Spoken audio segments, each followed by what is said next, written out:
Kembali lagi di Cerita Cinta Channel. Jangan lupa like, comment, and subscribe ya. Terima kasih. Dirga pergi meninggalkan Aira dengan hatinya yang belum merasa lega dan puas. Selama dia belum mendapatkan jawaban dari Aira, Dirga akan terus merasa ada yang mengganjal di hati, membuatnya tidak leluasa untuk menjalani hidup. Dan tak lama setelah kepergian Dirga itu, Ibrahim kembali menghampiri sang istri.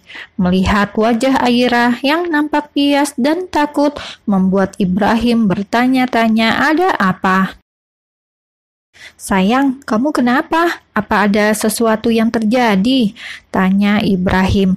Dia menarik kursinya untuk lebih dekat dengan Aira dan duduk di samping sang istri. Satu tangannya bahkan menyentuh punggung Aira dengan lembut, memberikan sentuhan agar istrinya ini bisa kembali tenang dan tidak tegang seperti ini. Ditanya seperti itu membuat Aira mendadak bingung. Dia bingung antara memberitahu tentang kedatangan Dirga kepada sang suami atau tidak. Ditatapnya wajah Ibrahim yang menatapnya lekat dan penuh perhatian.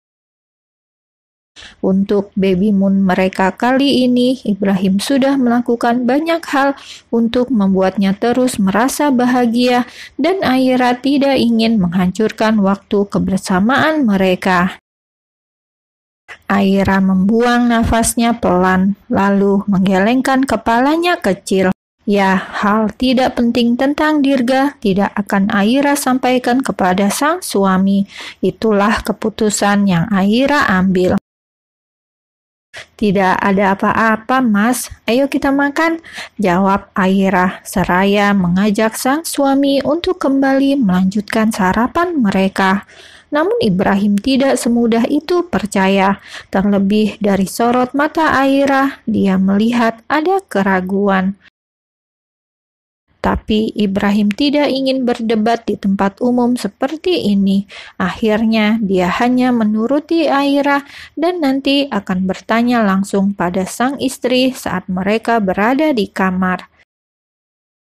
Selesai sarapan, Ibrahim mengajak sang istri untuk jalan-jalan sebentar menikmati suasana indah di hotel ini.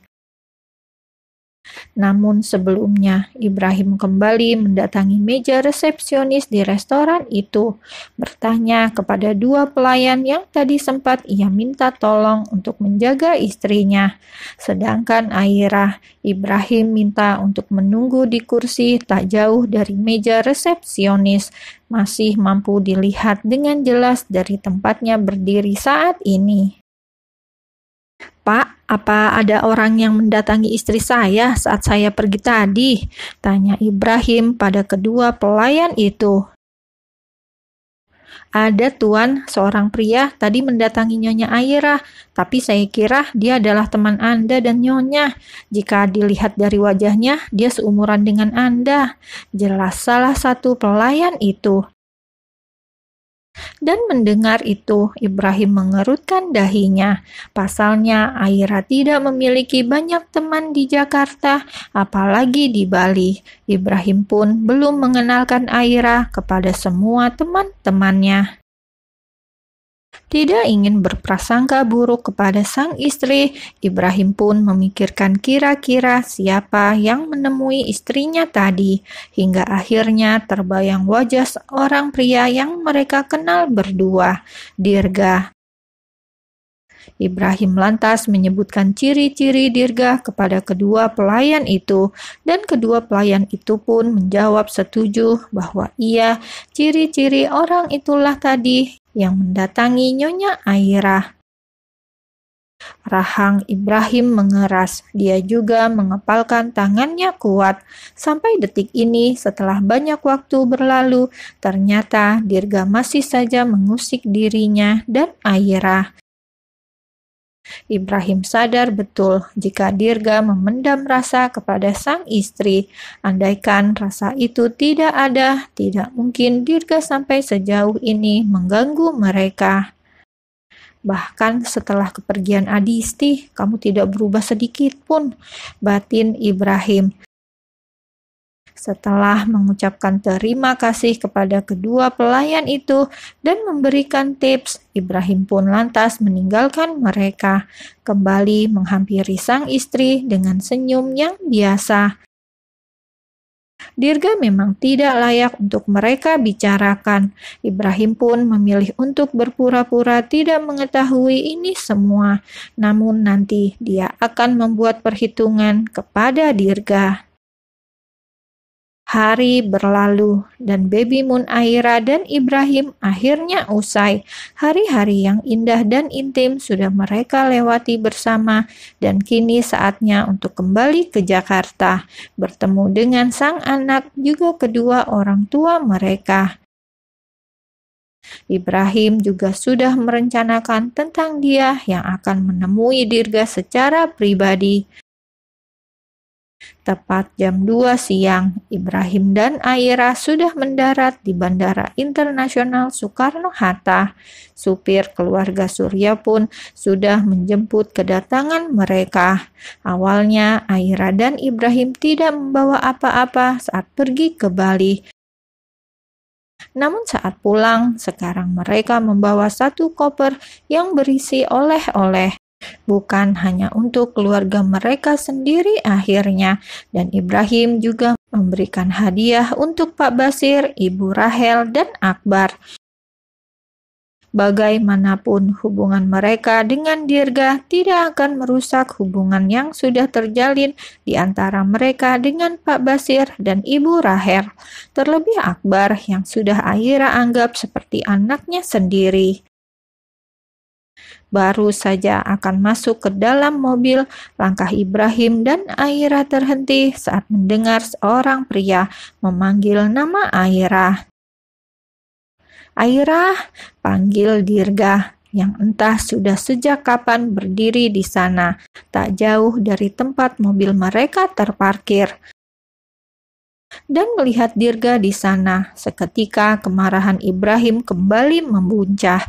Ia menggertakkan rahang giginya dan menatap tajam kepada pria tidak tahu diri itu.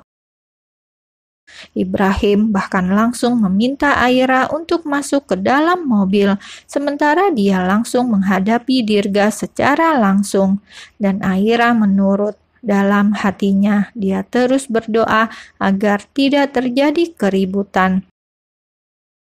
Perasaan was-was yang dirasakan oleh Aira juga dirasakan oleh supir keluarga Suryo. Nyonya tenang saja, saya akan melerai mereka jika ada keributan, ucap supir itu yang kini sudah duduk di kursi kemudi. Dia dan Aira sama-sama memperhatikan Ibrahim dan Dirga dari dalam sini. Dirga belum sempat berucap, namun Ibrahim sudah lebih dulu melayangkan sebuah tinjuan keras di wajah Dirga. Buk! Dan di dalam mobil Aira menjerit. Lantas dengan cepat Aira segera keluar dari dalam mobil. Mas, pekik Aira. Membuat perhatian Ibrahim teralihkan kepadanya dan memberi kesempatan Dirga untuk bangkit dan membalas tinjuan itu. Buk! Kini wajah Ibrahim yang berhasil Dirga pukul. Aira semakin menjerit melihatnya.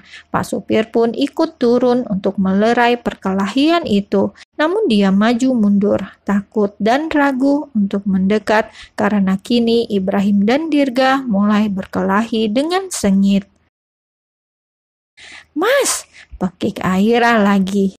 Dia sungguh tak kuasa melihat sang suami dipukuli oleh Dirga, meskipun Ibrahim juga terus membalas pukulan Dirga itu. Sementara kedua pria itu tidak peduli dengan teriakan Aira. Keduanya terus saling pukul, meluapkan semua amarah di dalam hati. Dirga begitu membenci Ibrahim. Karena dari semua kejahatan yang pernah Ibrahim lakukan, dia masih saja mendapatkan Aira sebagai istrinya. Seolah dunia ini tidak adil antara dirinya dan Ibrahim. Dirga sungguh membenci ketidakadilan itu. Dan Ibrahim pun sama halnya dengan Dirga. Dia membenci Dirga dengan sepenuh hatinya, seorang pria yang sudah sejak lama berniat untuk menghancurkan rumah tangganya dengan Aira. Pukulan yang terus ia berikan kepada Dirga ini adalah bentuk kemarahan yang sudah tidak bisa ditahan.